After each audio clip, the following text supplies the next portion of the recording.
Bonjour et bienvenue sur les vitamines du royaume pour cette capsule de 2 à 3 minutes concernant la cécité spirituelle en prenant une parabole de Jésus-Christ, celle de la paille et de la poutre. C'est dans Luc 6, 41. Il est dit, pourquoi vois-tu la paille qui est dans l'œil de ton frère et n'aperçus-toi pas la poutre qui est dans ton œil? Ou comment peux-tu dire à ton frère, frère, laisse-moi ôter la paille qui est dans ton œil, toi qui ne vois pas la poutre qui est dans le tien. Amen. Voyez, si on voit tout ce qui est de l'autre, on voit les choses de l'autre, mais on n'est pas capable de voir les choses nous concernant. Nous sommes dans la cécité spirituelle. Ce quelqu'un-là est aveugle.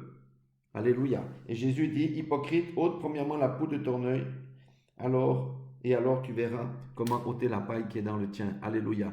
Le jugement et la critique maintiennent quelqu'un dans la cécité spirituelle ou l'amènent dans une prison spirituelle. Alléluia. Il y a un transfert qui s'opère chaque fois. Plus je pointe le doigt sur autrui, plus la paille devient grande chez moi jusqu'à devenir une poutre. Amen.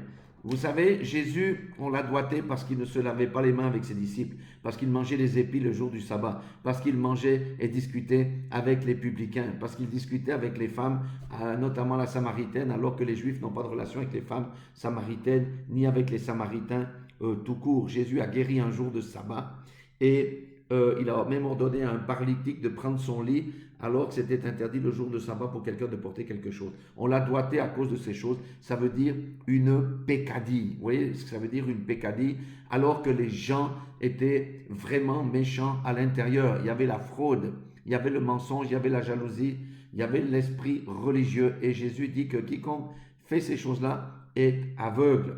Alléluia.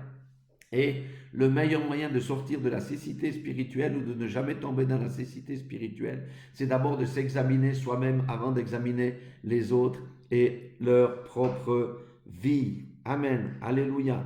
Arrêtez d'accuser, arrêtez de pointer, de médire, de colporter. Si on voit quelque chose chez l'autre, qu'est-ce qu'il faut faire en premier? C'est s'examiner soi-même, bien entendu. Si je suis clean de toutes choses, je peux aller reprendre mon frère ou ma soeur dans l'amour. La cécité spirituelle vraiment provient également de quoi? De manque de connaissance de la parole de Dieu. Ça, c'est une chose, c'est pour ça que nous devons lire la parole de Dieu. Mais comme j'ai dit, surtout, lorsqu'on fait que de doigter, de juger, de critiquer l'autre, eh bien, le Seigneur va nous retourner la chose et nous devenons aveugles spirituellement. Voilà, soyez tous bénis dans le nom puissant de Jésus-Christ et que chacun s'examine et se juge soi-même avant de juger les autres, spirituellement s'entend. Soyez tous bénis dans le nom de Jésus.